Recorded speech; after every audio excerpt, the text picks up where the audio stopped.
Hello, I'm Jonasz Lewiński and you're watching TVP World Talks. When debating the validity of climate politics in the US and Europe, a common argument against such efforts has often been that other parts of the world are not even trying, so why should we? Yet a glance at China's current energy sector focus offers a sobering realization that perhaps Beijing no longer wants to be left behind in the race for a greener future. Why is China shedding its dependence on fossil fuels, and how is it going about achieving this objective? Joining us now is Lidia Wojtal, International Program Coordinator at the Energy Forum. Hello and welcome to TVP World. Hello and thank you for inviting me. So first, let's take a look at the data. What prompted the international news agencies and analysts to make this renewed focus on China? What has China been able to achieve to warrant this attention? Well, preliminary data for 2025 shows that the emissions in China are starting to slightly fall.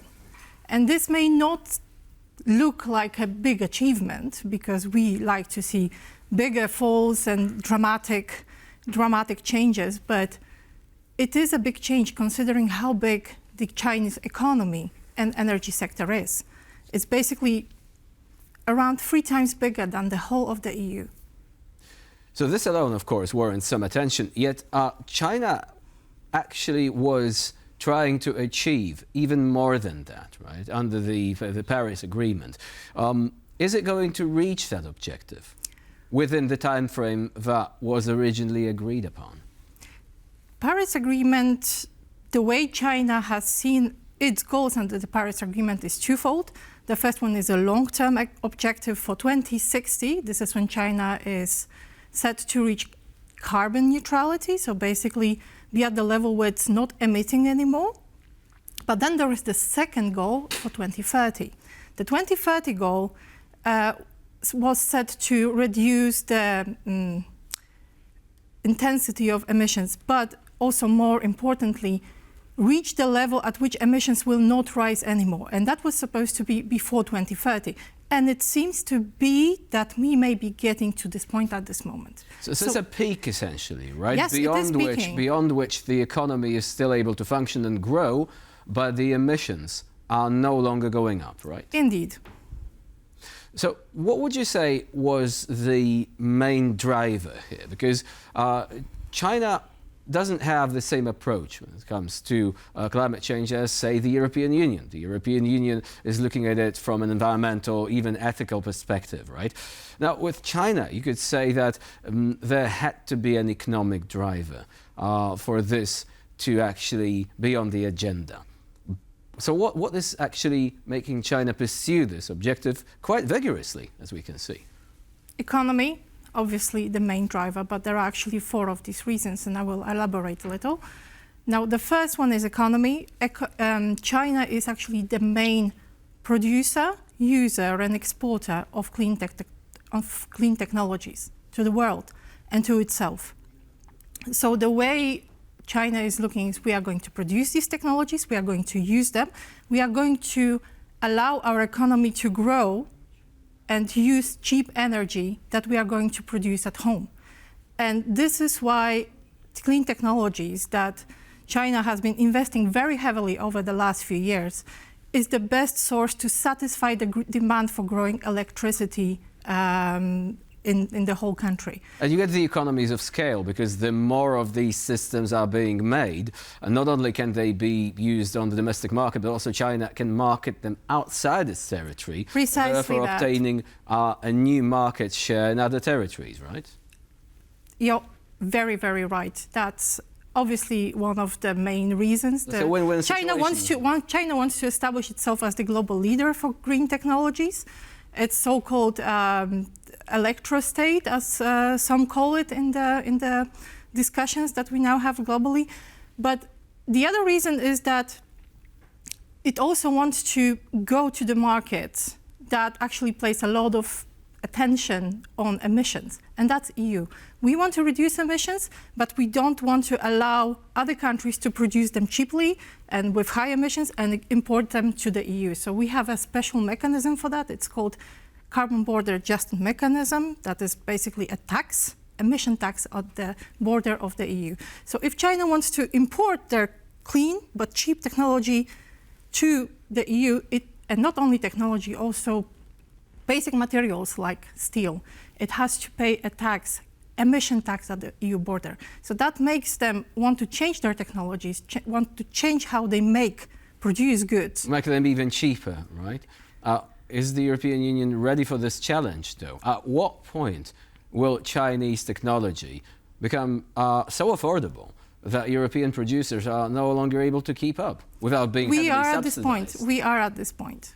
And this is why we needed to... And which sectors are we talking about? The clean technology, in general? Solar PV, but also electromobility. These are the sectors that are definitely taking a lot from China in terms of quality, but also most and first of all, quantity. So I wanted to follow up on 3 other reasons why China is actually pursuing this kind of sustainable objectives. The second is security. China has a lot of focus on making sure that their economy can grow. This is not the happiest of times in terms of global economy. So China wants to be ready for that. China has ample and abundant national energy sources, and this is coal. While oil and gas actually need to be also important because they don't produce enough themselves. So they are buying from other countries? Yes, they are. They don't want to do that, I understand, because Precisely. If there are any geopolitical shifts, any problems whatsoever, they might be left without these resources. Yes, and they are definitely not allowing for this. So the reason why clean technology is also so safe, because it's theirs, it's produced nationally, and also it can satisfy the growing demand for the economies. It's a very, very simple solution to the fact that in the recent years, what China was able to produce at home in terms of energy was only slightly higher than the actual demand that was catching up. The third reason is environment. I think we all know that quality of life is actually dependent on the way we eat food. So we want clean food, we want healthy, clean food, we want clean air, we want clean water.